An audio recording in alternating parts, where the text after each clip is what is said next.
Hi, I'm Ollie, and in this Politics Explained video, I'm going to go through everything you need to know about debates about environmental global governance in A Level Politics. I'm going to start by looking at the parts of the specification this video covers, before looking at some of the 12 markers and 30 markers that could come up on this topic in the exam. From there, I'm going to start by looking at some of the different perspectives on how to tackle environmental issues, looking at the difference between shallow green ecology and deep green ecology, and the difference between the tragedy of the commons theory and sustainable development. From there, I'm going to look at how sovereignty is an obstacle to international cooperation and tackling climate change, before finally having a look at the disagreement over who should accept the responsibility and pay for climate change as an obstacle to tackling climate change, which crucially looks at the different views of the developing world and the developed world and how that tension between them has acted as an obstacle to effective measures and international agreements to tackle climate change. The notes you can see on your screen are part of an updating textbook on global politics that you can purchase on the Politics Explained website, where you can also find loads of other resources to help you in your politics A level, including global politics essay plans, global politics 12 marker plans, essay plans that cover every single other part of the A Level Politics specification, as well as updated textbooks that do the same, and a place to sign up for tutoring or some live revision webinars we're doing before this year's exams, if that's something you'd be interested in. But yeah, without further ado, let's get into it. So starting by having a look at the parts of the specification these notes in this video covers. So this is the fourth of 4 videos on the YouTube channel that go through subtopic 3 on global governance, human rights and environmental. So we've had 2 videos on human rights global governance, looking at human rights courts and humanitarian interventions. We've done a first video looking at environmental agreements, and kind of key frameworks and institutions. And this final one's going to look at some of the key debates in relation to environmental global governance, some of which were covered actually in the previous video, and this is going to look at the final ones. So we're going to look at how the following issues affect global environmental governance, and that's the competing views on how to tackle environmental issues, including shallow green ecology versus deep green ecology, and sustainable development and tragedy of the commons. And crucially, we're going to look at some of the key obstacles to cooperation agreement, as I mentioned, crucially sovereignty and the division between the developed and developing world. In terms of how you can use these in your essays and 12 markers, so as I mentioned in previous videos, all of the 12 markers and the essays, 30 mark essays in bold, are part of detailed essay plans or 12 markers you can purchase on the Politics Explained website. And whether you use those or you write them yourselves, if you know all of these questions well, not only are you going to be really well prepared for some of the likely questions that could come up, if you know the content in them really well, you should also be able to adapt them really well to pretty much any question that could come up in the exam, so you'll be really well prepared. In terms of some of the content in this video that could be used in 12 markers, I think you could be asked to compare the key differences between shallow green and deep green ecology, and also between sustainable development and the tragedy of the commons. You'll also be asked to look at the tension and division between the developed and developing world. And it's also going to be really useful for some of these 30 markers. Crucially, you get one on the effectiveness of environmental global governance, where you can definitely bring a lot of these arguments in. And there's also other questions that kind of cross topics a little bit. So evaluate the view that global governance is more concerned with economic issues rather than environmental issues. Some of the content in here is going to be really, really useful. So really important content to know. But yeah, let's start by having a look at some of the different perspectives on how to tackle environmental issues, starting by having a look at the shallow green ecology theory against the deep green ecology theory, which is one of the key debates. So shallow green ecology, sometimes referred to as environmental pragmatism or light green environmentalism, advocates for addressing environmental issues, but within the framework of existing social and economic systems, the most important one of those, of course, being capitalism. It's grounded in the belief that environmental protection can and should coexist with economic growth and development, and promotes practical and often market-based, so capitalist, solutions to reduce environmental impact, such as emission trading systems, pollution controls, and investment in renewable energy. The focus is on sustainable development, aiming to mitigate the environmental impacts of human activities without fundamentally changing industrialized society or the global economic system. One of the most prominent examples of shallow green ecology in practice is actually, you can see shallow green ecology in practice in pretty much all of the international agreements, but crucially you can see it in the most recent one, in the Paris Agreement, which allows countries to set their own emissions reductions targets in nationally determined contributions, and encourages investment in green technology and renewable energy as paths to sustainable growth.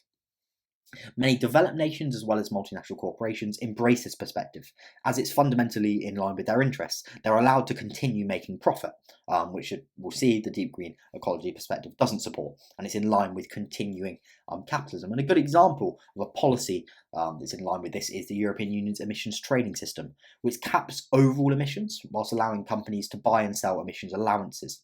So this shows how it's used market mechanisms to incentivize emissions reductions within a capitalist framework. So very much committed to reducing emissions, but doesn't want to fund or doesn't think you need to fundamentally transform the existing social and economic conditions and framework in order to do so. It can be done with capitalist tools and within a capitalist framework.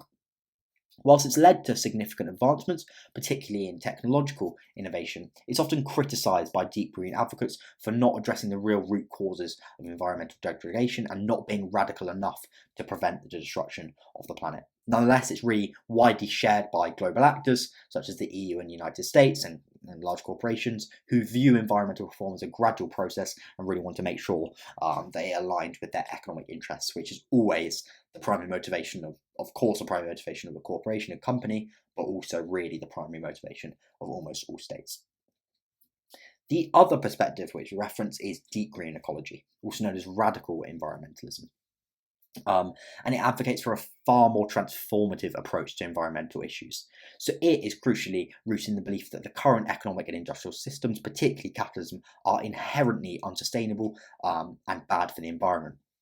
And it, as a result, calls for a fundamental restructuring of society's relationship with nature, and argues that shallow green ecology and working within capitalism, within the existing systems, is ultimately insufficient, as it prioritises human needs and economic needs and economic growth over the health of ecosystems. So deep green ecologists promote policies and lifestyle changes to really minimise human impact on the planet, advocating for massive reductions in consumption, shift away completely from fossil fuels, and a move towards more local self-sufficient communities. And this is a more biocentric view which places equal value on nature as well as humanity, whereas a shallow green ecology perspective, of course, does recognise that humans are the most important and economic growth is the most important, trying to recognise that but still tackle environmental damage.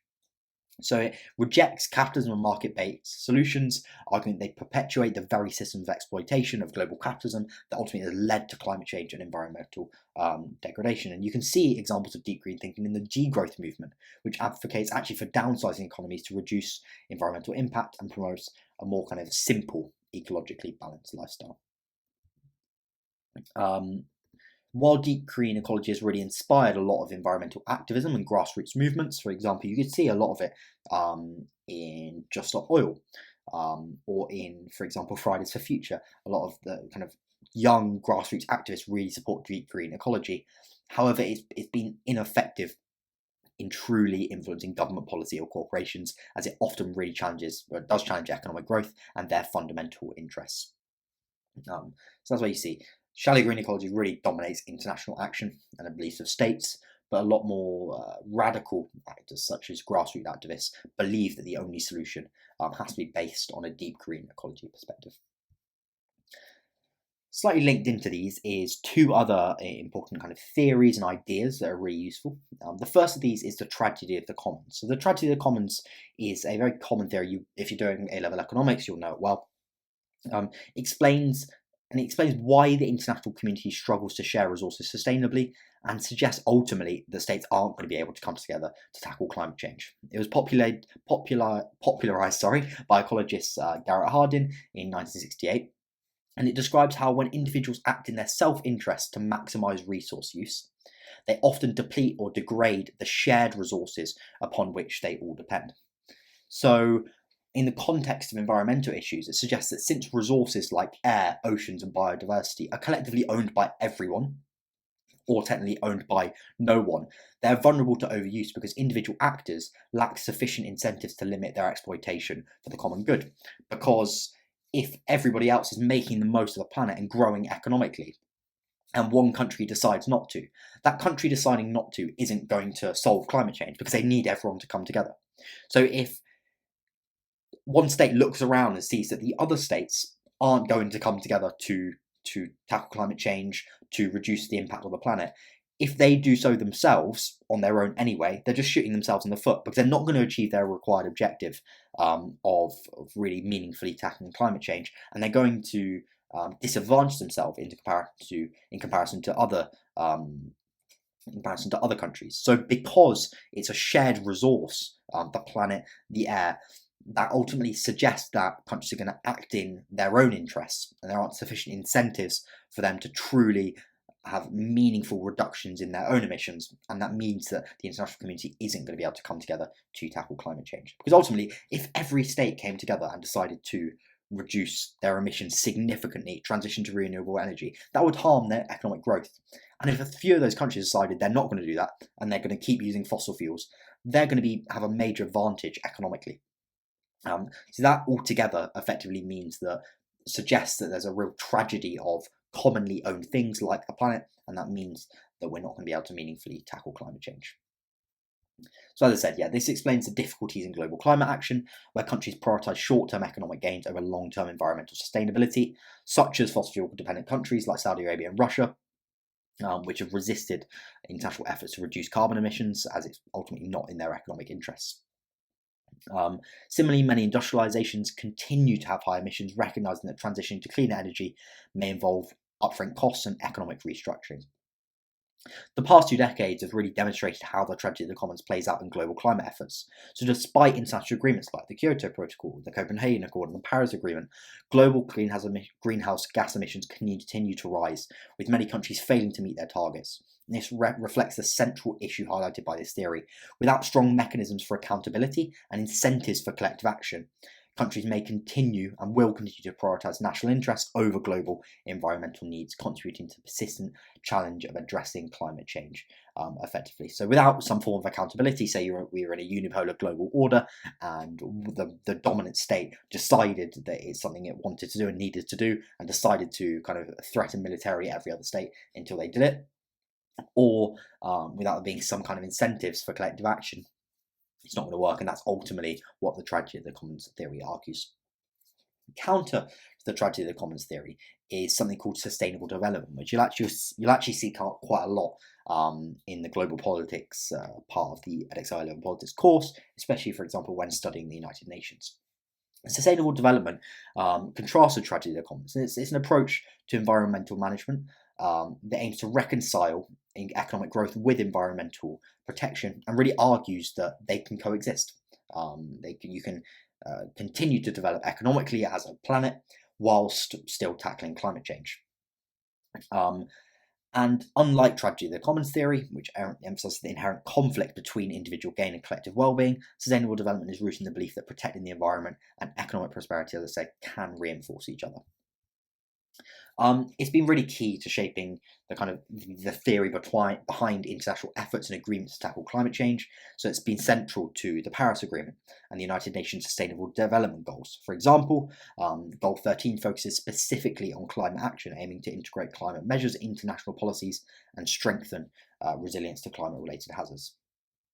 Its advocates argue that by investing in green technology, renewable energy, again, these are all done within a capitalist framework, and sustainable agriculture, nations can achieve economic growth while reducing their environmental footprint. And the rise of renewable energy sources such as solar and wind, which accounted for 29% of global electricity generation in 2020, exemplifies actually this could have potential as an approach. You can continue to grow economically, but still shift to more environmentally sustainable forms of energy. Costa Rica is a really interesting example of this. So Costa Rica generates over 98% of its electricity from renewable sources, and has used its success to promote ecotourism. So really showing how you can have economic interests in line with environmental interests. Though those who support tragedy of the commons would argue that sustainable development doesn't fully address the actual scale of the crisis, the scale of the climate crisis, and recognise it, and ultimately that's, as a result, it's not going to tackle the climate crisis effectively, as it assumes that economic growth can continue indefinitely without harming the environment. And deep green ecologists argue that the current model of sustainable development is still too reliant on consumerism, on capitalism, on resource extraction, of really damaging the planet. and that only a reduction in consumption, only kind of sacrificing that economic growth and fundamentally restructuring economic systems can truly address environmental damage. And crucially, sustainable development as a really dominant theory in relation to the environment, the international community's actions to try and tackle climate change has so far failed to be ineffective. The international community spoken in the Paris Agreement of trying to bring global temperature rises down to 2 degrees or 1.5 degrees by the end of the century. It's ultimately failing to do so, with global temperatures expected to rise 2.7 degrees to 3.1 degrees by the end of the century, potentially proving that tragedy of the commons theory is effective because no individual actor has the incentive enough to reduce its environmental damage and sacrifice its economic growth unless every actor intends to do so, does so, and if every actor is not doing so, which they're not, then it's going to reduce the incentives for each actor to do so. So yeah, there's some key kind of disagreements between different theories in relation to climate change. What we're going to have a look at now is how sovereignty is an obstacle to international cooperation and climate change. So we looked previously, when we looked at human rights courts and humanitarian intervention, how sovereignty is a real obstacle to upholding human rights in the international order. It's exactly the same for climate change, as it means that international climate agreements have to rely on voluntary commitments by states. There's no global police force that can enforce them, even if they're technically international law as treaties. It's had to rely on voluntary commitments by states, and they're impossible to enforce and often not met by states themselves. So either states set not very ambitious targets, or they're simply not met. So they allows nations to scale back or delay their goals based on domestic priorities which are always going to be conflicting with climate change, because they're focusing on economic growth or economic pressures without facing international consequences. Countries with really high emissions, such as China, India, and the United States, have also been able to set targets that really fall short of what scientists recommend to limit global warming to. That was the key flaw of the Paris Agreement. Really useful case study for this is the United States, which has reflected its prioritisation of national sovereignty over various international agreements, despite the fact it's one of the biggest, historically, definitely one of the biggest emitters globally, and still currently as well. In 1997, the US signed the Kyoto Protocol, but ultimately the Senate refused to ratify it, recognising or arguing that unfairly exempted developing countries from emissions reductions could harm the US economy. This set a precedent for prioritising domestic economic interests over international climate obligation. You saw that kind of rear its head again under the Paris Agreement, when the US originally, when it joined under Obama, committed to quite ambitious reductions targets. But then Trump just withdrew from the Paris Agreement, showing how domestic politics can interfere with international climate agreements. And crucially, that domestic politics is really, a lot of the support of Trump is very much based in economic reasons, and poverty in the United States, and decline in the United States. And that shows how domestically for people as well, and I think it's something that's going to become a lot more common, a lot more pertinent in domestic politics in the UK, in the US, and everywhere across the world in the coming decades. People are going to be unhappy if they're not able to be as wealthy as they were, and the country's not growing economically because it's prioritizing tackling climate change. So that was part of the reason why Trump withdrew from the Paris Agreement in 2017. Joe Biden then rejoined in 2021 with a renewed target, an even more ambitious kind of target of reducing emissions by 50 to 52% by 2030. Again, the lack of binding enforcement mechanisms meant this target remains subject to potential future political changes, and it's very likely to be rescinded after Trump's re-election. So that really shows the difficulties when you don't have legally enforceable mechanisms, which international law is never going to be able to have, specifically, for any country, but especially for a country as powerful as the United States. Japan's also a really interesting example, where it had been quite ambitious and effective in its nuclear targets in relation to the Kyoto Protocol, but after the 2011 Fukushima nuclear disaster, it had to transition a lot of its energy, and it did so back to coal, which kind of conflicted with its climate commitments, and it therefore failed in a lot of its climate commitments under the Copenhagen Accord. And that really showed how domestic political interests and necessities kind of overcame its climate commitments under the international agreements, and because these were voluntary commitments under the international agreements, they could simply roll back on them, showing how sovereignty and the lack of enforceable mechanisms within international agreements have prevented effective action to tackle climate change. The final obstacle we're going to have a look at then that stops effective international cooperation and tackling climate change is disagreement over who should accept the responsibility and pay. And that's crucially between the developing world and the developed world. So first, looking at the views of the developing world. So developing nations have long argued that they're disproportionately affected by climate change, despite having contributed minimally to the problem. They argue that developed countries, which emitted huge amounts of carbon CO2 to develop their economies, should bear the primary responsibility for both reducing emissions and providing financial support to less affluent developing states to help adapt to the impacts of climate change.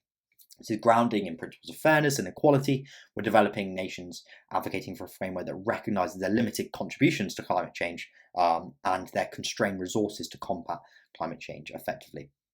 So who do they think is responsible and who do they think that should pay? Crucially, they think the developed nations are primarily responsible due to the high levels of greenhouse gas emissions during the Industrial Revolution and beyond, which allowed their economic growth, which makes them much richer countries today. And of course, a lot of that was also within the context of colonialism that exploited a lot of states today which are poorer and developing nations.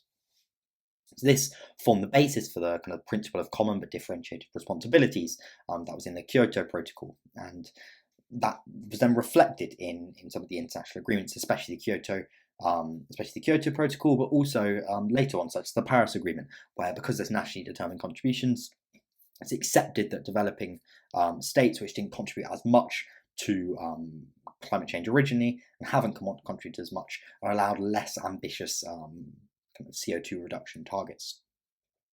So you see this backed up by statistics. So between 1850 and 2019, the United States and European countries together accounted for approximately 50% of global cumulative CO2 emissions, whilst Africa contributed less than 4% and South Asia as a whole only 3%. And for developing nations, this disparity underscores the belief that developing countries have fundamentally benefited from decades of unrestrained industrialization and capitalist economic growth at the expense of the environment, and therefore should pay for it.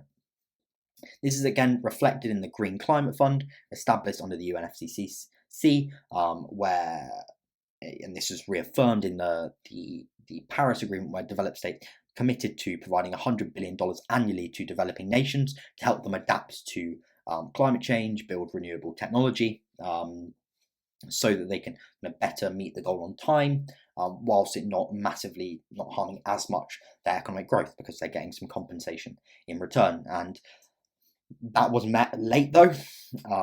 It was set as a target for 2020 and was only met in 2022. This being said, more recently, a few months ago, developed nations promised to increase the annual commitment to 300 billion by 2035, though of course it's not yet clear whether that will actually be met.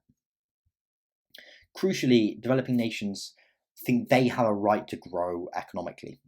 So many of the poorest countries of the world, are still in the process of industrializing, relying on carbon-intensive industries to develop infrastructure, support economic stability, and create jobs. And this view is often presented in terms of climate justice, which argues that it's not fair to ask developing countries to limit their economic growth and keep their populations a lot poorer than developed states, Western states, the European Union and the United States, for example, when they don't bear historical responsibility for the climate crisis, because they're having to bear a lot of the responsibility, kind of the burden for it, in not being able to grow economically, despite the fact that they didn't contribute to the problem. So leaders from countries like India, which has a GDP per capita of roughly $2,000 compared to the $65,000 per capita of the United States, and Nigeria, around 40% of the population live below the poverty line, argue that while they're committed to reducing emissions, they must be allowed more time to grow economically and become richer. And the goals of tackling climate change shouldn't hinder that economic development, because it's fundamentally unfair. And that's reflected in India's national determined contribution, which allows it to increase emissions until it reaches its peak by 2030, balancing its developmental needs with its climate commitments.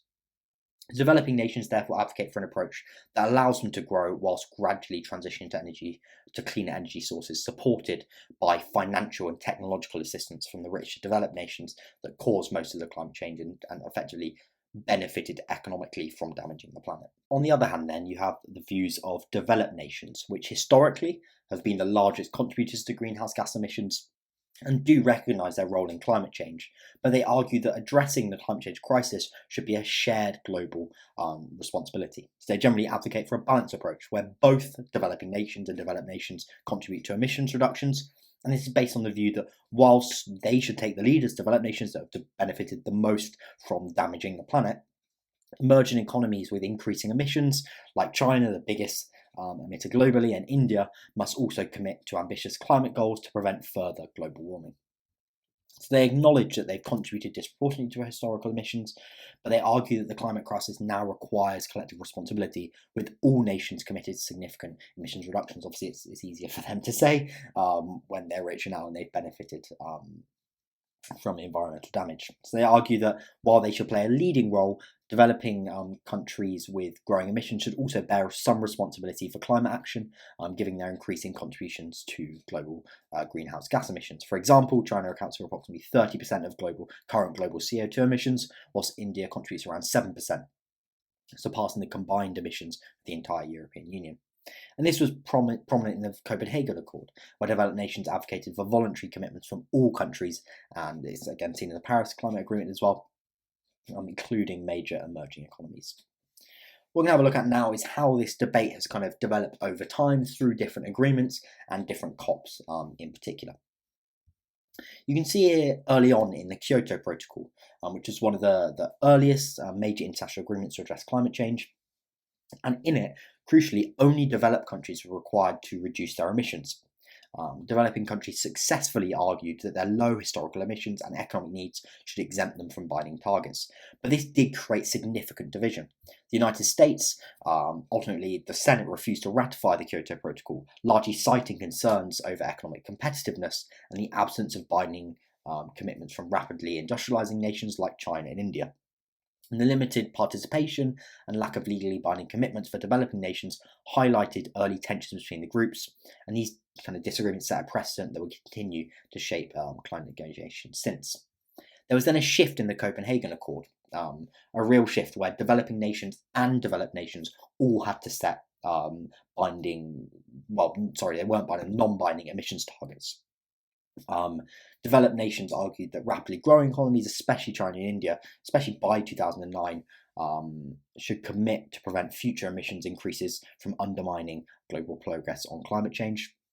And although the accord included pledges of financial support for developing countries, it was criticised for lacking enforcement mechanisms and clear accountability measures. And many developing nations felt that the accord failed to address the historical arguments about responsibility and financial support.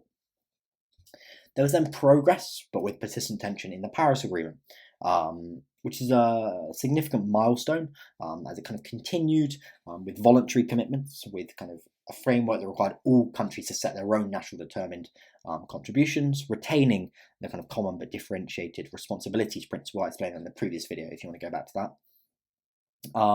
And that allowed flexibility in emissions targets, enabling countries to commit based on their national circumstances. For example, India is allowed to increase their emissions until and peak at 2030.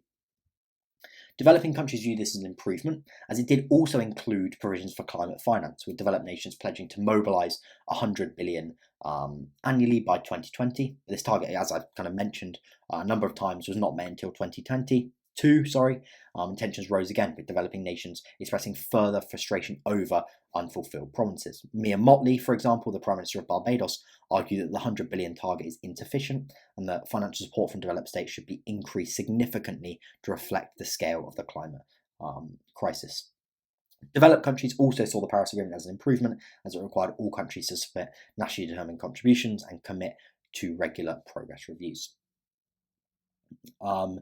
But of course, despite its achievements, the voluntary structure, like a non-binding structure, and the influence of sovereignty, as we looked at, mean that the disparities remain, with some high-emitting countries setting less ambitious targets, which has raised some concerns among developing nations in particular.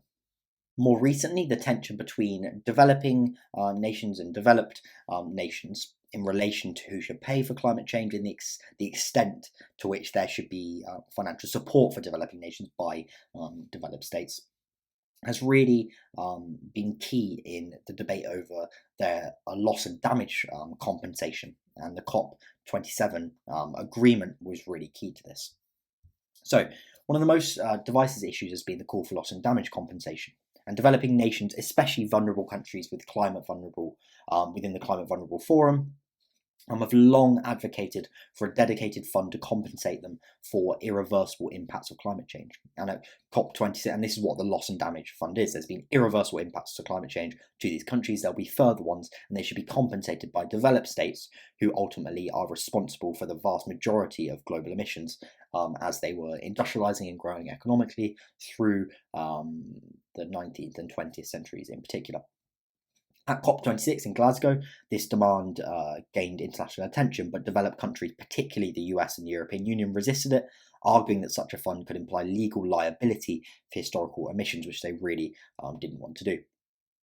And this reflects developed nations' reluctance to take on additional financial burdens or potential liabilities. However, after sustained advocacy, it was finally established, actually, the Loss and Damage Fund at COP27 in 2022, representing a breakthrough for developing nations. However, significant questions still remain over how this fund will be financed and managed, as developed countries have yet to commit concrete funding sources.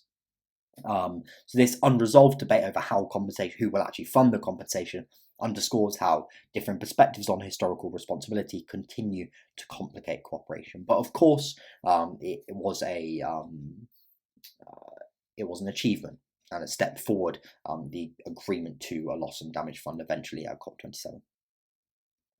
On the whole, then, it's clear that the division between developing states and developed states has slowed down effective measures to tackle climate change.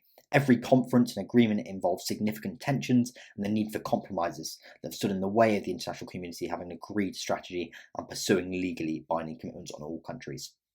This being said, there's certainly been significant progress despite this division, particularly with the Paris Agreement, the Loss and Damage Fund. Compromise has taken place, with developed states recognising they need to financially support developing states, which should be allowed to set less ambitious targets, and developing states accepting that all states must accept some of the burden for tackling climate change. This being said, of course, both sides, it's a compromise, both sides aren't going to be completely happy, and I think developing states in particular have been calling for far more financial contribution from developed states, which is unlikely to happen, especially if politicians like Donald Trump continue to get elected. Yeah, that was everything for this video. If I scroll back up to the questions, in terms of 12 markers, you can really kind of bring a lot of this content into being asked about the difference between shallow green ecology and deep green ecology, which I think is most likely to come up in a 12 marker, again with sustainable development and the tragedy of the commons as well. And this is also going to be really useful in relation to some of the 30 markers. So how effective is global environmental governance at tackling climate change? How impactful, for example, has sovereignty been? Could be a question, or you could bring it into kind of more cross-cutting questions, such as evaluate the view that global governance is more concerned with economic issues rather than environmental issues, or evaluate the view that conflict between developed and developing states is the most significant barrier to international action on climate change, and that's where you compare that to potentially sovereignty and another factor. So please let me know in the comment section if you have any questions or comments, and I'll get back to you, and I'll see you in the next video.